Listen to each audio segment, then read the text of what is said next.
This podcast was produced by OAR FM Dunedin with support from New Zealand On the Air.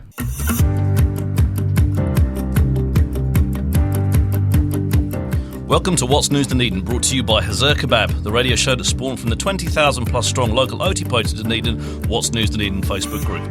The group that's been put in the social back into social media since 2020 with respectful adult debate and a sense of humour. I'm your host Richard Knights. On today's show we're talking to our wonderful guests Jill Bowie and Kelly Campbell, the most active activists you'll ever meet, who'll be telling us more about themselves and what they do, as well as helping us look back about the posts that have generated the most interactions over the past 7 days on the What's News Dunedin Facebook group.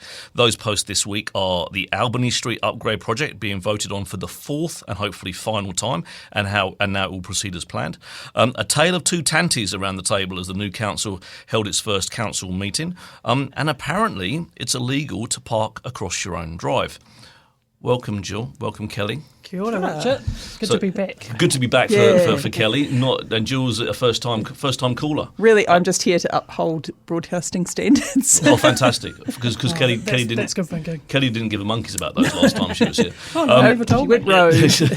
Now, we have our pun of the week. So Punday Monday is our pun of the week.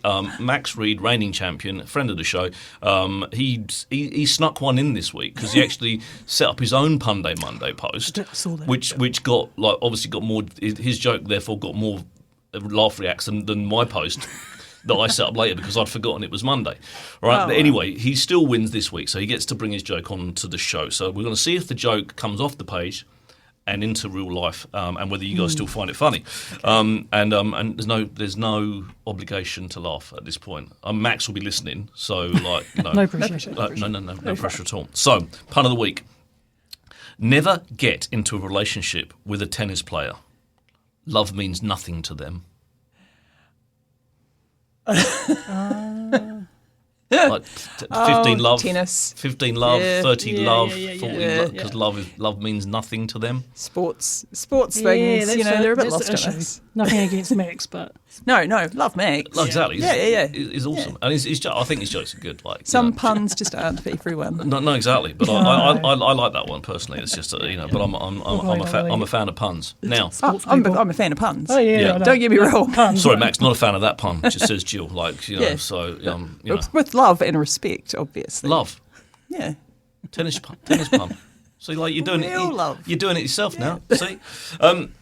Anyway, this is going to get confusing now because obviously we normally have 3 pop questions, right? So we have our 3 pop questions, but we have different pop questions for returning guests. So we've got one half of the duo is a returning guest.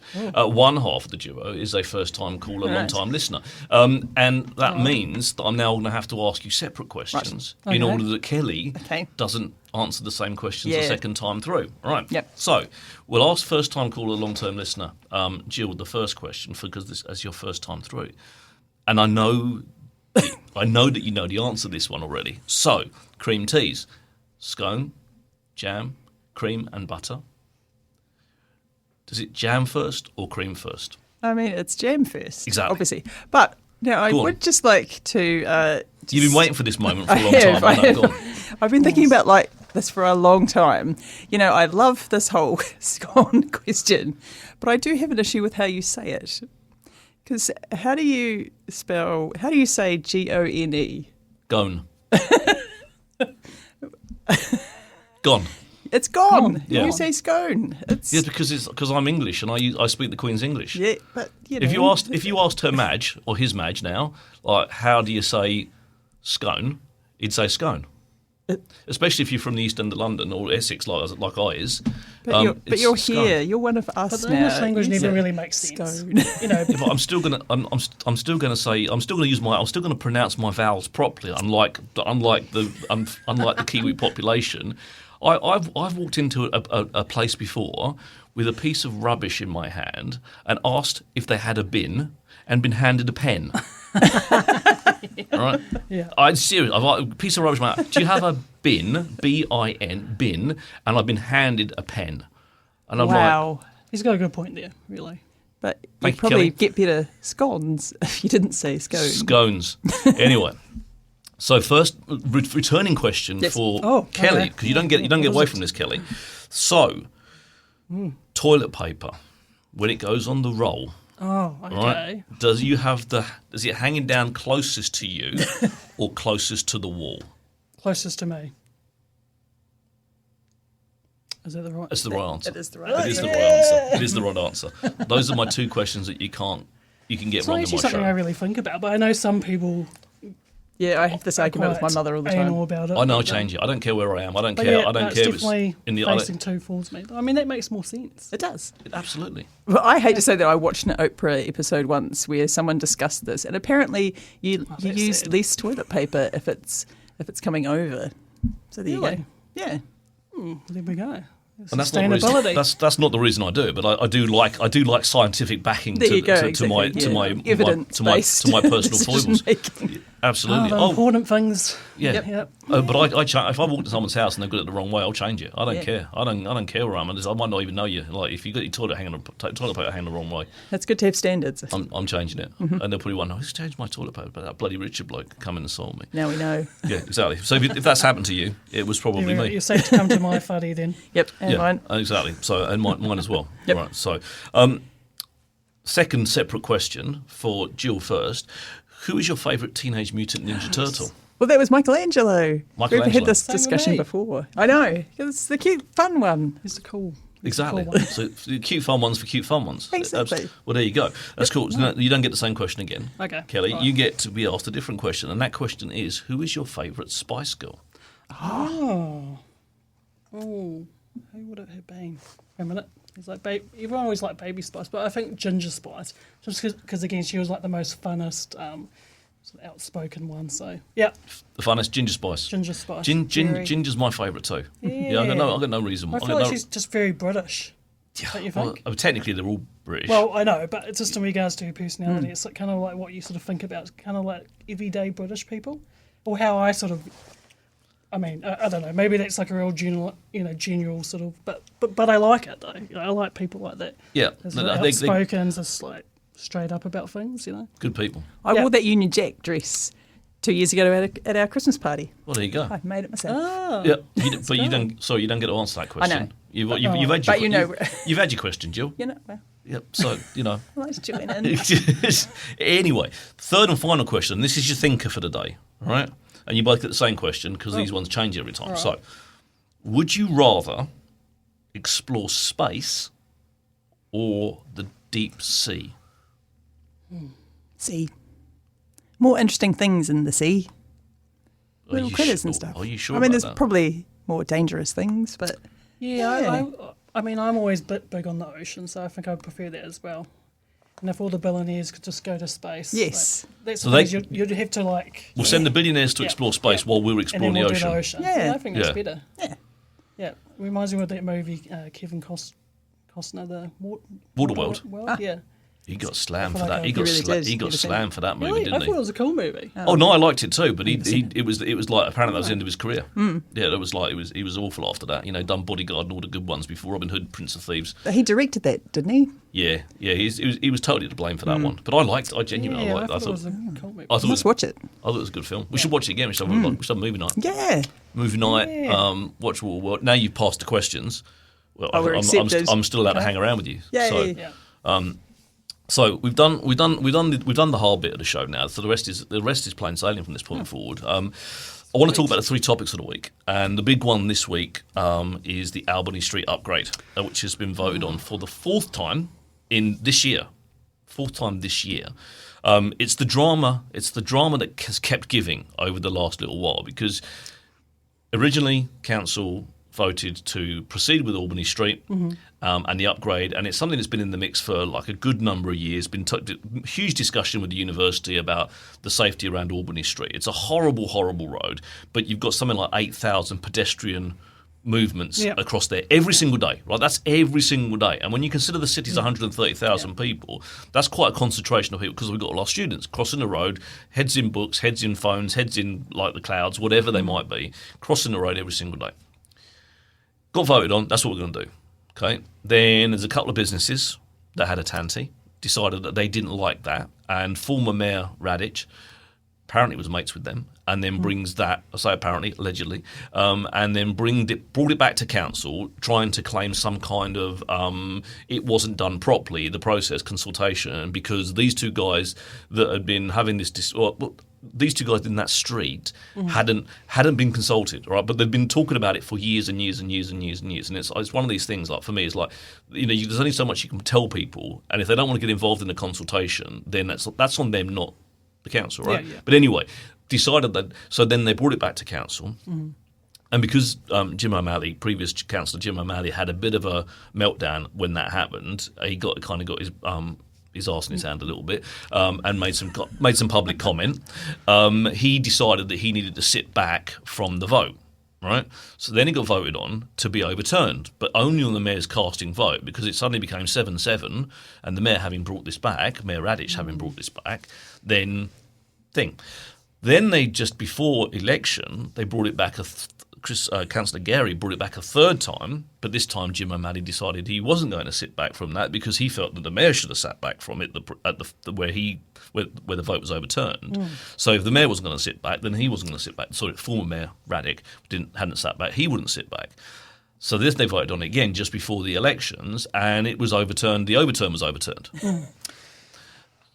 And then this week, then the new councillors coming in, or what I call the millionaire cabal of five, decided that they were going to try and bring back it again because they'd campaigned on the fact that they were going to overturn it as part of their election campaigns. They decided that they'll just decide that there's another path that they could possibly use. So that's an alternative solution that's been thoroughly costed, thoroughly looked into, thoroughly investigated, and absolutely also completely meets the criteria for safety in Albany Street by being nowhere near Albany Street. Don't ask me how they figured that one out. But anyway. They then wanted to bring it back, and then new Mayor Mayor Barker, kind of put the kibosh on that and said, no, I'm not bringing that motion, but because we're going to talk about it, which gave the opportunity back to Councillor Gary to bring back the motion that they actually just get ahead and bloody do with it because they'd already gone to tender while they were in the process, and again, voted for it. So the naysayers have now lost 3-1. We are getting the Albany Street connection upgrade. A new road surface. We're getting pedestrian crossings. We're getting designated cycleways. We're getting more mobility access. We're getting all the things that the university's been asking for 5+ years. Absolutely the right decision, right? Yeah.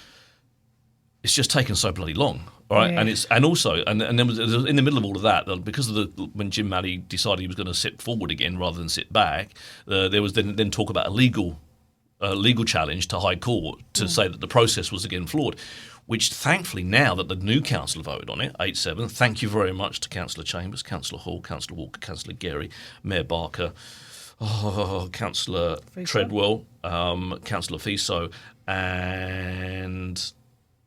I always forget one. Councillor Mayhem. There you go. Yeah, there's all right. Yeah. Thank you very much for the sense that those guys have gone through and actually gone to do it. But now it's been voted on by the new council. The legal challenge also disappears because you can't go back and say, well, it only happened because Councillor O'Malley, well, it doesn't matter anymore because the new council, the decision supersedes the previous one. Yeah. Thoughts, feelings, emotions?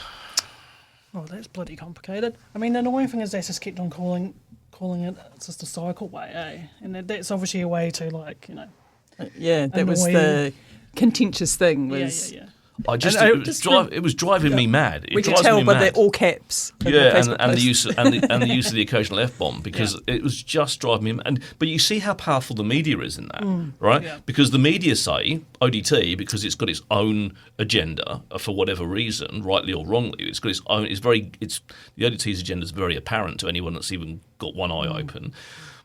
If they call it a cycleway. And they call it cycleway, and they call it cycleway, and they call it cycleway. Then it angers the people that don't like cycleways. The sort of like predominantly older, predominantly whiter, predominantly more conservative people are up in arms because they are predominantly the car drivers, right? And we've become part of a society where in the sliding scale of who's the most important people on the roads, seems that car drivers are right at the top there for a lot of people, when it should actually be the pedestrians, because they're the most vulnerable, in my mind. If you're driving a 2-ton machine that can kill people, right, your needs should be fundamentally beneath the person you can kill. Yeah, it's still very old school here in that way. Yeah. And unfortunately, those are the people that vote. And because we went to a lot of meet the candidates meetings, and car parking was really the hot button topic, wasn't it? And that was really interesting just to see what parking, how it can make people enraged.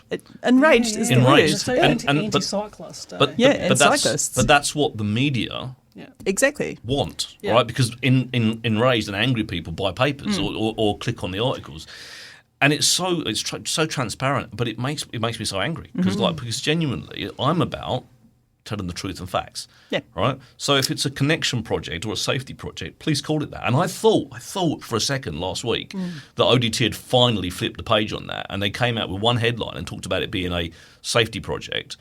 Following day, it's a bloody cycleway again, and it was just I just wanted to scream, because it's like it's not. Don't get me wrong, there's a cycleway included, but you could just as much easily call it a pedestrian way because there's pavement involved. Yeah. You could just as easily call it a roadway because there's a road involved. But they just pick one element of it that they know will enrage the people that are out there, and they go and they drive that home. And everyone's out there going, it's this. Well, it's a good media story, isn't it? Like that, It is.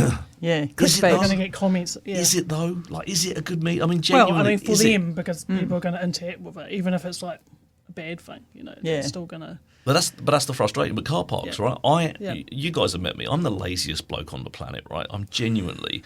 If I can not walk somewhere, I won't. Like if I can get a piggyback, I'm taking it, right? So I'm just warning you, because as we leave together, Okay. I might need a lift. Bag's not me. You have to walk to my car. but I drive everywhere, right? But I know in Dunedin that it's the easiest place to park in the whole world where I've ever lived. Like genuinely, we've got plenty of spaces. Yeah. Occupancy of those spaces has been scientifically proven to be around 85%. So that means at any given point in time, there's 15% of car parking spaces that are sitting there doing absolutely pigging nothing. Yeah. And you've got people complaining there's not enough parking. And you've got 3,500 parking spaces within 500 metres of George Street, right? And that's not including the Wilson Street multi-storey and the Meridian Mall multi-storey, right? It always gets me because I'm one of those people who hates looking for parks. So I will park, I have a park behind the railway station, and I will park there and walk everywhere.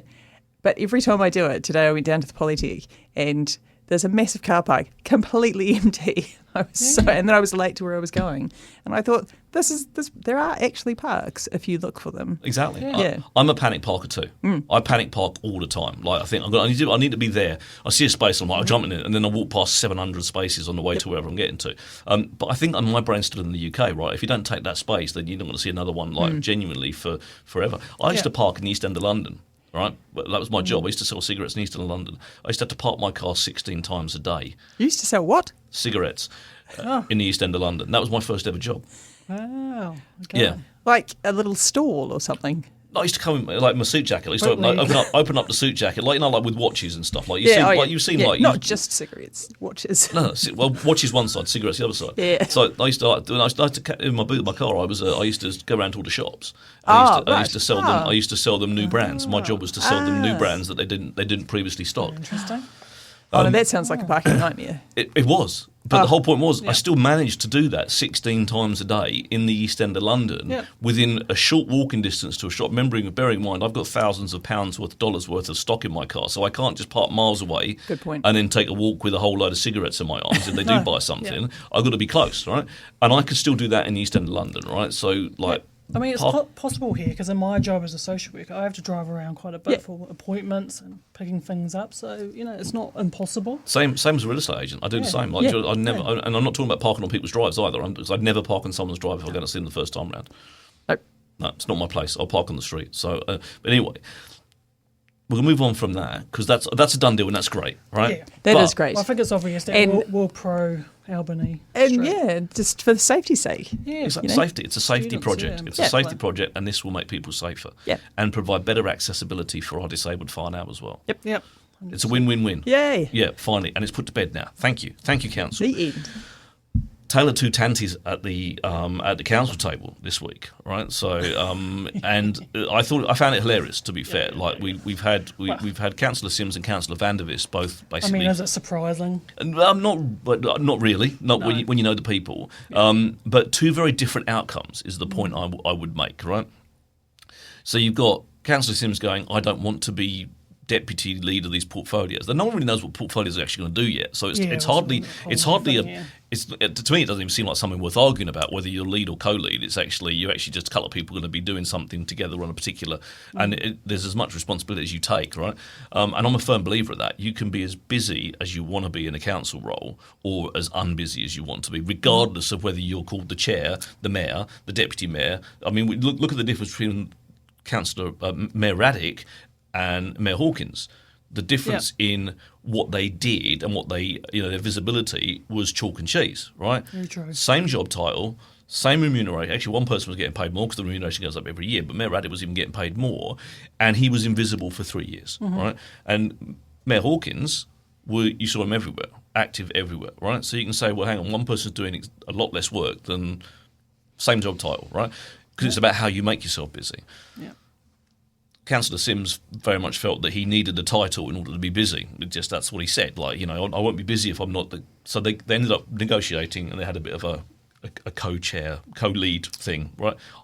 I think it's mental, like genuinely, because I think that you're as busy as you want to be. Look at Steve Walker last time round. Steve Walker last time round was sidelined by the previous mayor, yet was one of the busiest councillors because he chose to be busy, right? And that's simply it.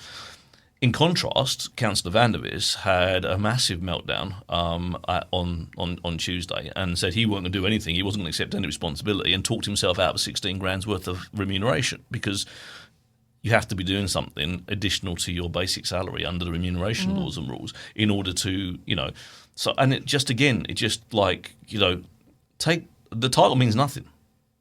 Don't get it.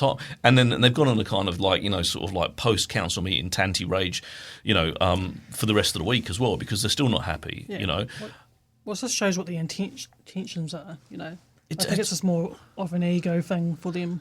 It is very Status. ego. It is very ego. Yeah. It feels very ego, right? Why are people there? If people are there for the ego, I don't think we're going to get, we're going to get great outcomes, and that's the nature of it. But you've got these kind of two very contrasting things. I mean, Councillor Sims accepted that, and was actually quite gracious in apologising for putting things in that position in the first place.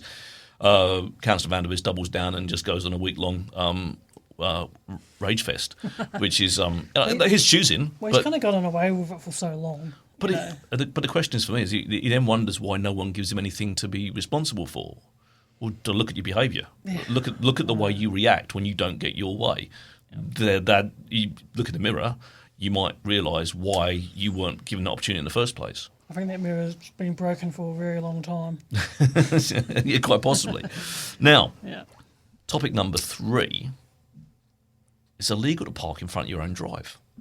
And I didn't know this. Yeah, there was a post on the page about someone that was asking, because someone had parked across their drive, and they'd gone out and sort of said, and then they'd got quite, whoever it was, had got quite sort of, all right, then I'll bloody move if I have to. Are you blocking the footpath? Because I think that... No, they're just parked on the road, but blocking, where your driveway comes, you got your drop curb, so parked across their driveway, and they could not exit or enter their property because this vehicle was parked there. So they'd gone and had a word with the person, and that person had kind of been a little bit grumpy about being asked to move, right? And then it wasn't that they just stopped there temporarily. They'd kind of got and left their vehicle, come back, and were...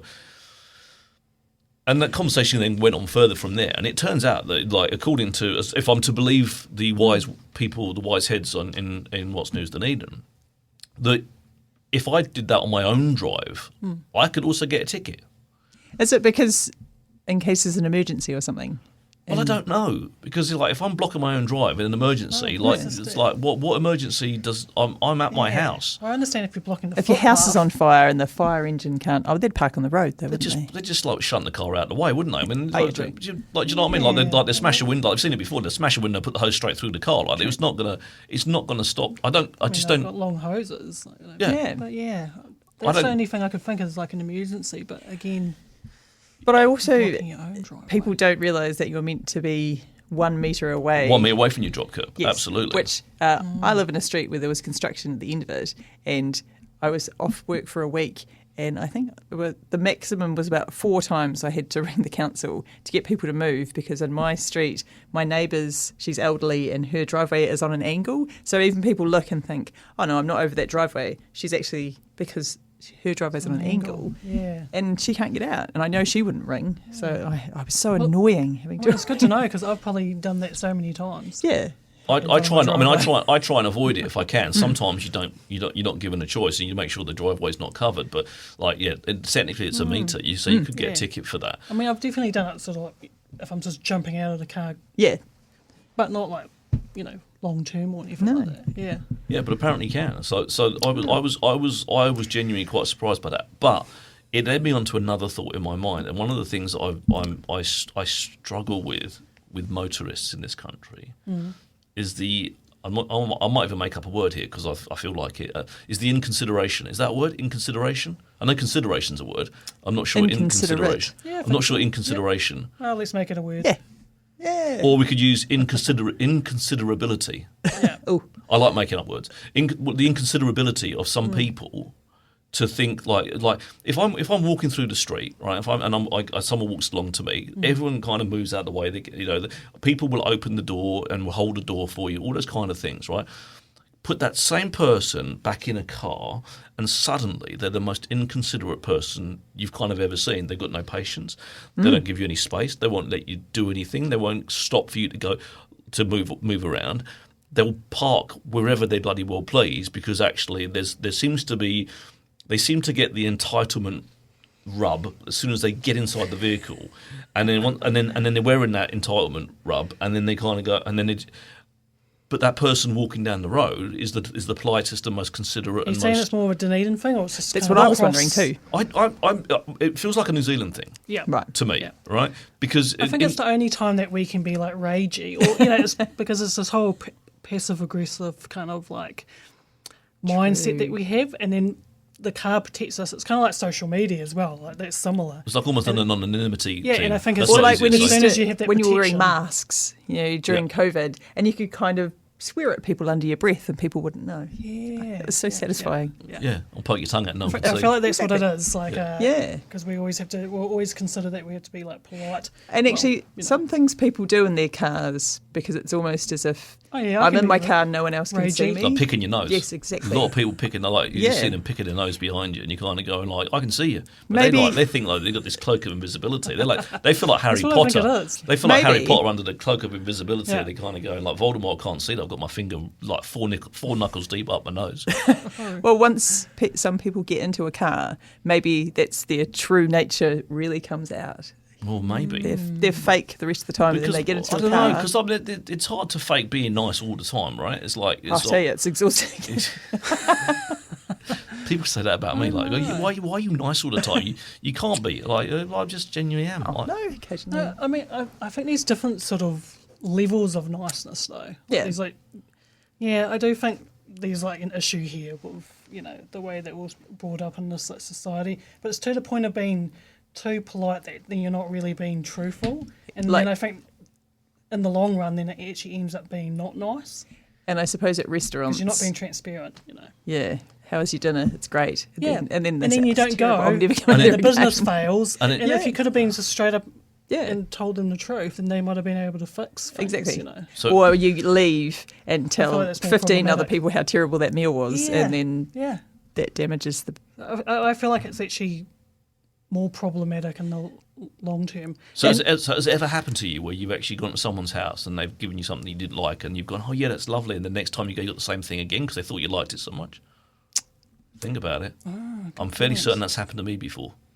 Yeah, Then I you guess gotta we've probably kinda go- all done that before. Yeah, probably. Yeah, but It's probably degrees of enthusiasm Yeah. for me. Uh, Maybe a slightly less enthusiastic. People go, well. I sort of deal with this quite often because of my work, because I work with the former refugee community, and so I'm always constantly like talking to people about like passive aggressive, and that you have to just be really like straight up about things in black and white, because as soon as you're like, oh well, maybe if you do this and that, then it actually just gives people like hope that something's going to happen when it's not. And we're really bad at doing that. Or are we really good at doing that? We're really good at... Well, that's nah. one way of looking at it. Yeah. Well, So it's confusing it's for just people who habit. aren't used to it. Yeah, it's really So I'm going to be habit. straight up then. And I'm just message to people in cars, just be more considerate, right? Like literally, take some time. I have to pull out of a driveway at work and turn right across traffic on a busy road, and no one stops to let me out, and they can see me creeping forward, yeah. and there's parked cars all the way along, so I'm literally nosing out. Yeah. Not a single person ever stops, and it would take. Well, I would. It would, I but, would. It, but it would take. Well, so would I. But it would take literally half a second. The trouble is, if someone stops, right, the person behind them overtakes that person because they're still in pace. It's crazy, and all I'm trying to do is not cause a crash by turning right across traffic, and it just drives me mental. I feel like it's worse. Sorry, I was going to say I feel like it's like worse down here though, because up north, because there's more people are a little bit more considerate. Like, I know when I was in Wellington and Auckland, I feel like people do let you in more so. Wellington, particularly as a pedestrian, on their pedestrian crossings, and they'll stop, and I'm I'm always confused because they'll stop straight away as soon as they see you. Whereas down here, you think, are you going to stop? No, you don't take your life in your hand by stepping onto a crossing here, don't but you? in Wellington, you feel like you're frustrating them I because just feel like they've already stopped. Maybe that's just for so long. There hasn't been a lot of people that have had more sort of freedom to drive around. So I noticed that just in the driving, in the sense that like people don't expect you to stop or slow down. Like, so you can be driving down the road and there's a car in front of you that's turning right. Now, me, I'm slowing down. But like the times when I'm in the car turning right, I can see the cars hooning at the back because they're not expecting me to slow down. And it's like, what's the expectation? Why the hell would anyone slow down on this road? That's true. And you normally have to wave people when you stop. You're like, and they're always like cautious to. Yeah, because it's like it's a crazy thing. But we were talking the other day about when there's 30k, if there's roadworks and the 30k signs will be up, but it's after work hours, and the amount of times I've been tooted at because, I don't know why it's 30k's. There could be a big ditch that I'm going to go into. But yeah, people get right up behind you. Yeah. You get really aggressive because you're doing the speed that the sign says. Drives me mad too. So we're gonna talk about you guys a little bit now. But before we do that, we're going to get a word from our wonderful, wonderful sponsor. Have you checked out Hazur Kebab yet? It's your go-to for a delicious lunch, a tasty dinner, or anything in between. Order online to save time and pick up some delicious, authentic Turkish cuisine in just minutes. HazurKebabCafe.co.nz. Dine in or take away at 906 George Street. It's amazing how 20 seconds of advert could instantly make me hungry. I know. I know. I was just thinking about it. Yeah. I was thinking, what am I doing for dinner tonight? For lunch. Lunch, What kebabs. am I doing for Lunch. Yeah. Hey, that's a good idea. It's still lunchtime, Kelly. There's still time for 2 meals today. Yeah, true. Yeah, and afternoon tea. Because they are really good. They are really good. That's Good sponsor. the thing I love most about coming to this country is how many meals you have. Because like in the UK, you have different. you have in the UK you have breakfast, Yeah. lunch, and dinner. All right. Here, you have breakfast, second breakfast or morning tea, lunch, afternoon tea, dinner, Really? supper. Supper. Yeah, Supper's the best. that plays right away into my inner greed, and I'll just get meals after meals after meals. I know. So you wouldn't have morning and afternoon tea, or maybe it would actually just be like a cup of tea. when would you fit your scones in? Yeah. Is that just a meal? Scones technically would be high tea. High tea. High tea. Potentially potentially Look high at tea, Alrighty. or afternoon snack. But it's not regimented. No. Like here, No. it's like regimented. Like you have. If you haven't eaten 5 times a day, you go back to bed and start again. It's just Yeah. do it better tomorrow. I mean, it doesn't always happen, but I guess when it comes to most workplaces, they do kind of designate it. Yeah, we have to have a break, 10 don't we? minutes or So we might as well something. eat something. What else are Yeah, we going to do? exactly, Talk? absolutely. Well, talk to people. That's. Richard would be talking. I'm talking in my sleep though. To be fair, like I've got so many words in a day that I have to. If I don't talk during my sleep as well, I don't get doesn't through. it say I that don't. women talk more? I feel like you would change I think that. that's. Give us a run for our money. I think that's a broad generalisation, Kelly, and I would but there is personally. something about that, broad. right? Yeah. There's something about that women do talk. Apparently so, words. but I could talk more than anybody. Yeah. Like genuinely, like I mean, Cindy, my wife, she sent me on this radio show because she said you've got so many words, just go and talk to someone else. Yeah, so, and what she, so do you do this for her just so she can? Well, no, what she doesn't realise is what she doesn't realise is I just bring some more words home for her anyway. It's not like I run out. I just like. I think you should record yourself and see how many words. How many words per second? I'm reasonably fast talker, but but I do record. This is recorded. This show's recorded. Yeah. You know, so I try and slow it down for the listeners as best I can. But I want to talk about you. So, which means you get to talk about yourself. Great. Oh. Which is your expert subject. So, I've described you here clearly as my most active activists. All right, because I see you everywhere, and I mean that in an absolutely positive, nice, and endearing way. Right? If there is if we're out there supporting our people, right, for whatever reason, you guys, both of you, you're front and centre. And I love it. I love that about you. So maybe I mean, Jill, Kelly had a little bit of time to talk about herself before. Mate, Jill, give us a bit about where you and what's brought you to that kind of part, that kind of place in your life where this is obviously important to you. Yeah. Well, I work at the public library, and I guess a library is one of those spaces where everyone can come and join in and have a quiet space and just relax, read books, do whatever.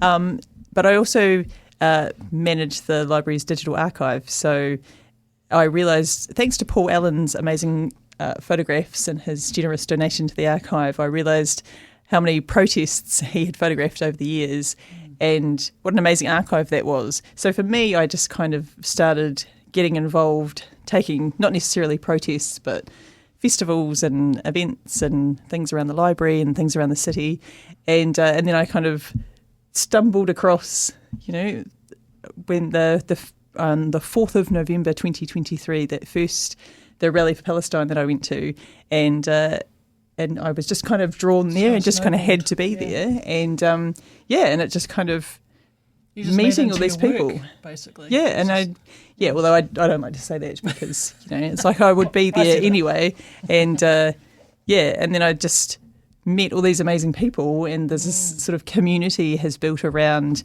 not just Palestine, but looking at Te Tiriti and the union movement and all of these things that the government is putting upon the nation, and realising, we do need to stand up and work as a community and try and do something. Yeah. But and it's all interrelated. Yeah, it is. Yeah, and climate activists. How much do you blame the current government for that? Like, in the sense of I don't remember us coming together as much under previous governments, regardless of who they were. Because, I mean, the first few years I was here, we were John Key. So I was here 2010. So in that first 7 years was the John Key national government. Then we had Jacinda Ardern for 6. Then we've had these guys for what feels like 12 decades. It feels like the longest and most painful government we've ever had since I've been here.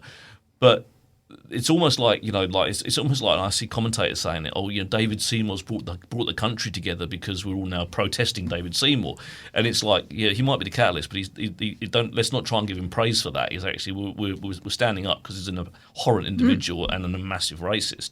But it feels very much that we've had to do far more. Oh yeah. Under this current government than we did before, because and the bit that really winds me up sometimes is you get the other side of it kind of go, where were you when Labour in government? Well, Labour weren't trying to destroy Te Tiriti, and Labour weren't trying to destroy Three Waters, and Labour weren't trying to the regulation standards bill that's just now passed, fast track and or worry about destroying animals, saying we don't care about bycatch anymore. That previous government wasn't doing that, but this government is. I mean, to be honest, I always think it's like the last option for people. In this government, like you said, you've listed it all. Just throwing everything at us. We need to do that because it's not democracy. They're not even like listening to any of the submissions. Like we know that with the regulatory standards bill, 98% Yeah, of submissions 98%. were opposed, Yep. but they still go ahead. And So with like all the strikes that have been happening, like the teachers and doctors have clearly said that they don't want to be doing this. They just want to be able to do their job. And it's that fear of, we're running the health system down, most likely to try and privatise the health system, and the impact and pressure on our doctors and nurses and healthcare workers. It's crazy. Yeah. This is, these people's lives, and imagine you're exhausted and you're responsible for keeping someone alive, and mistakes get made and you're held responsible. That's the part that I really hate, is the people that we rely on the most, and the people that we valued during COVID, all of a sudden we don't care about anymore. And I think that's part of it, is just being together and if you're screwing over like the everyday working people, then it's the whole pay equity thing. Like I think that's where it really started off. The pay equity, getting rid of that, and then suddenly we're now. It feels like we've got so much to fight for. It feels almost debilitating. That there's so much going on that we're standing up. But what I'm loving to see is that we're not taking it lying down. We are standing up. So when our teachers are striking, and we've seen more strikes in this last 2 years than I've probably seen in the what's the maths? 13 years before. All right, so we've probably seen more strikes in this time than I've seen in the previous 13 years I was in this country, and we're seeing our firefighters standing up, and they're saying to us, our equipment is 35 years old. All right, there's not a single business that will be running on 35-year-old equipment, most likely. Right, it's like an emergency. Your emergency equipment you can't rely on it. You can't. So don't have an emergency. Well, they recently in the last month they were relying. It broke down. It broke down, and then suddenly we were in a position where we had no long ladder type arrangement. I did love that photo of the firefighters at the bus stop, though. Did you see that? I don't think I see that. Yeah, that's quite funny. Well, it's not funny, but it No. is. But that's the thing, So it feels like we're having to fight for so much more. But what's happening is that we're seeing, in my mind, we're seeing more people standing up and doing that, right? Yeah. Because we've been marching for Palestine for 2 years, right? And those marches and those gatherings, and we've got another one tomorrow at 2 to 4 p.m. in the Octagon. Are not getting smaller because we're forgetting and we kind of go, I've done that, I'm exhausted, I can't be doing that anymore. They're getting bigger. Yeah, when we're out supporting the workers and pay equity, those protests are getting bigger. When we saw the Toitu Tutility marches last, not Waitangi gone, but Waitangi before, they're getting bigger. We're not losing momentum. We're gaining. We're gaining people along the way. Yeah, but I feel like I feel like people are now starting to wake up more, and see how everything's like really connected. Like even like global like issues like Palestine. Like I think people are actually now starting to see the bigger picture. I think Palestine has actually been a really big part of that. Yeah. And then realising, what can we do locally? Because, again, it can be overwhelming, but, I sort of tend to, like, focus on and tell people, that's how you sort of deal with it, is to, like, look at what's happening locally and nationally and what you can do about it, And you got to play your part, because again, like with the previous council, when they were and again Chris Gary brought the motion to send a letter. And you kind of go, well, why are they getting involved in national politics, or why are they getting involved? And it's not. It's actually being an individual in a place where, like, the most I can do to help the people of Palestine is stand in solidarity, because I have no ability to affect. I can't affect a ceasefire. I can't physically get up and take them humanitarian aid. I can't open a border. I can't. I can't. You can show your support. I can't destroy a gun or remove a bomb. All I can do is actually stand in solidarity. But that thing that I'm doing is absolutely so massively important to everyone else that's watching, and people then go, oh, why are they doing that? Well, you can do more than one thing at once, right? We can stand in solidarity with Palestine while we stand in solidarity with the Ukraine, while we stand in solidarity with what's going on in Nigeria and Somalia and those kind of places. We can stand. We don't, and people kind of go, that to me, like, there's a small-mindedness there of like narrow thinking that thinks that we shouldn't have a part in stuff that's happening elsewhere in the world. Well, that was getting back to social media the other week. There was someone commenting on a friend's post and saying, "Well, you only care about Palestine. Well, what about the Sudan? Don't you care about that?" And so I said, "Well, if we're happy to turn up if you want to organise that, then you're obviously those are the worst people. Obviously organising yourself. So we'll turn up. Just let us know where to go." And then they were like, "Well, no, actually, I'm impartial." And I think, well, then you're and not that's impartial the if you have that opinion. Well, yeah, and that's what I said. We then shouldn't have an opinion. And then he deleted the comments, which is quite satisfying. It is quite satisfying, Yeah. but that's it, isn't it? But we're standing up. We're having to stand up, right?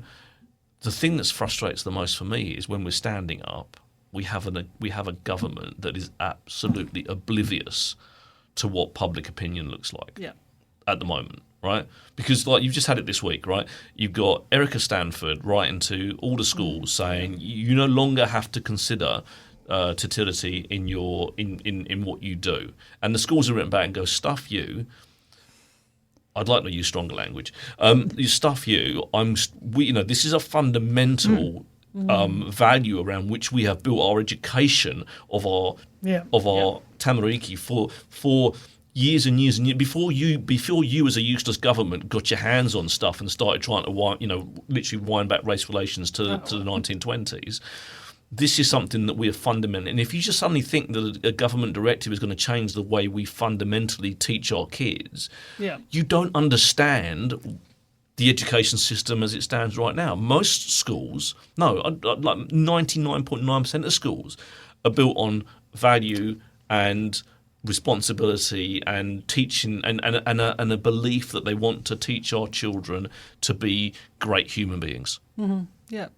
And we have to learn our history in order to do that. We need to know where we've come from. Absolutely. Yeah.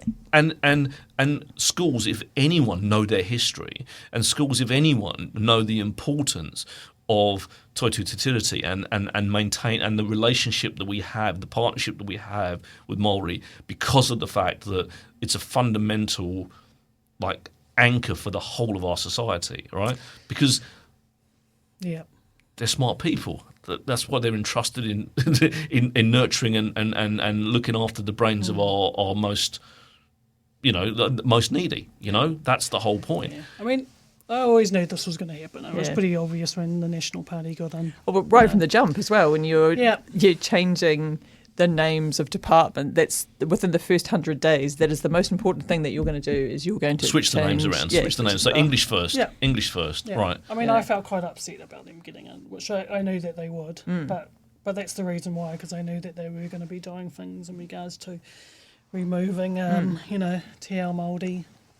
Yeah. So But look at the hikoi that happened and all the other things. I know the sort of general public, there's good support out there, and also just seeing what the schools are doing now. So that does feel good that there's obviously a lot of people now that are supportive. But it's just unfortunate that we're still powerless. We're still powerless, but there are a number of people that I guess would have had their eyes open to stuff that perhaps they didn't necessarily have to give consideration to.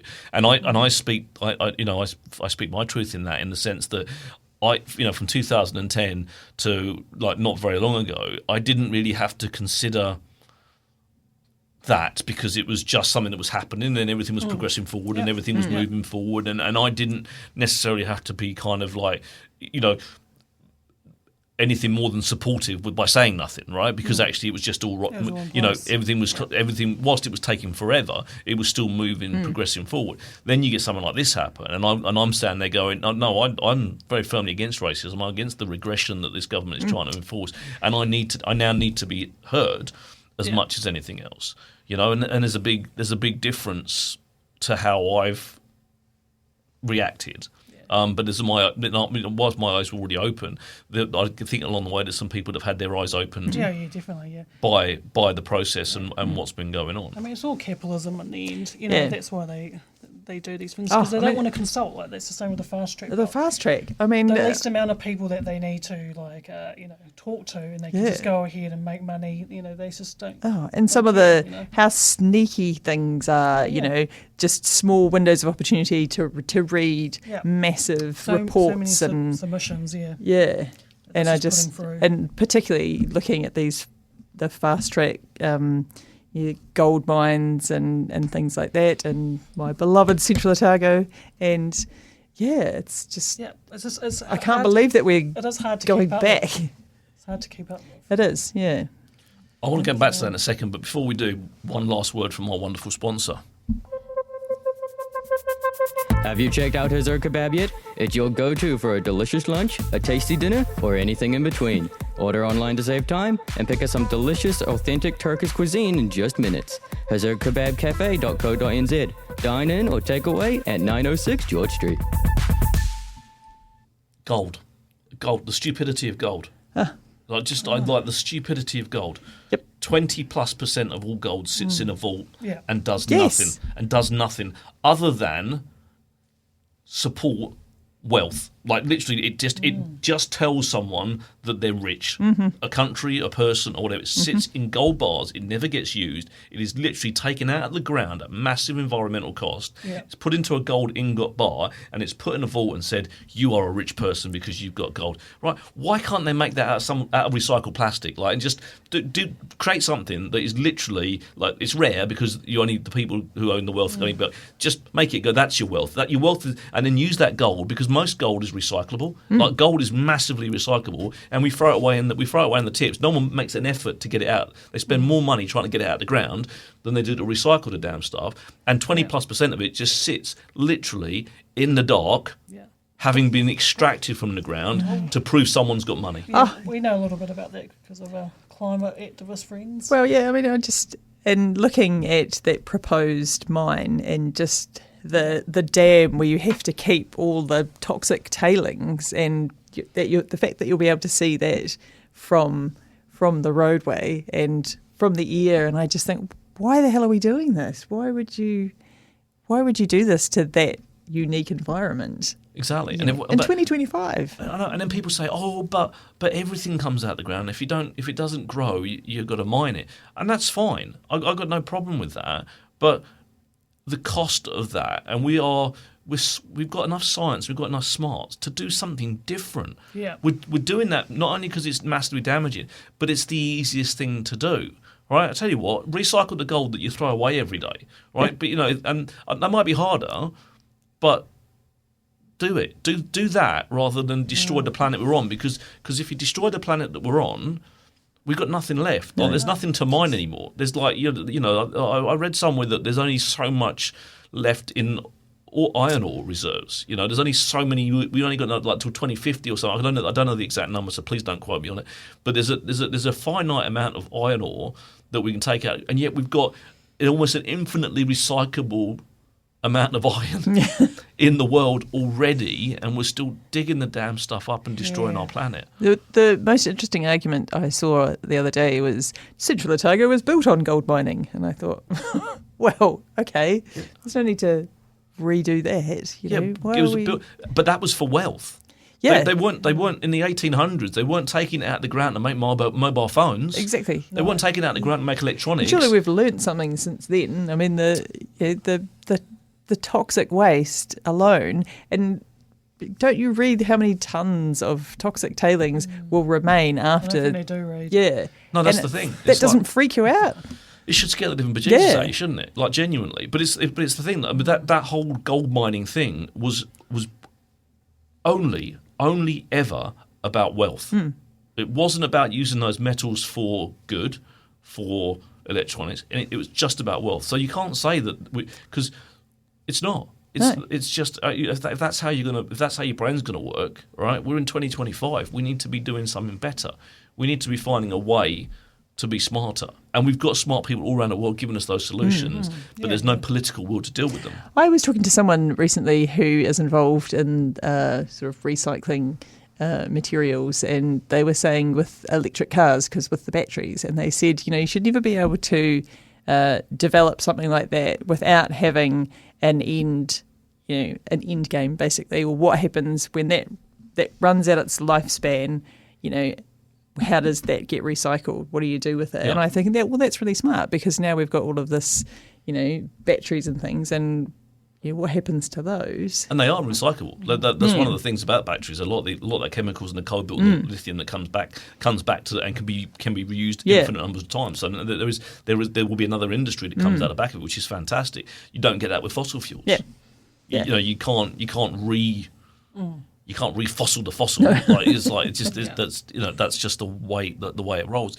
And it is. We've got smart people doing smart things, and we need to be listening to those people and actually putting people in power that have the political will to do smart things, not just things for the dollar and their back pocket and for the benefit of their rich mates. Or having a vision, not just thinking about the next year, thinking about the next 20 and 30 years and where we're going to be. There's too much short-term thinking. That's the thing, And because long-term thinking costs a bit more money, but in the long run, saves you money. we're better.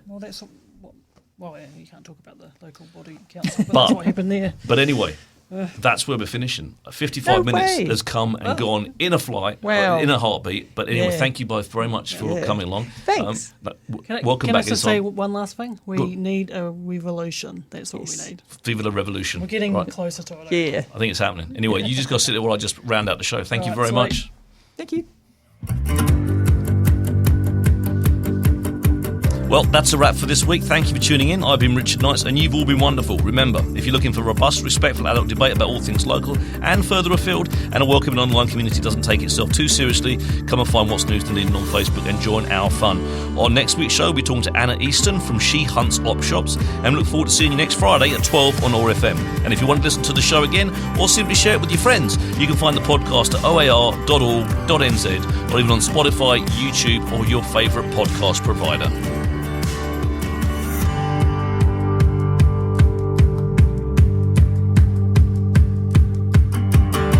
This podcast was produced by ORFM Dunedin with support from New Zealand On the Air.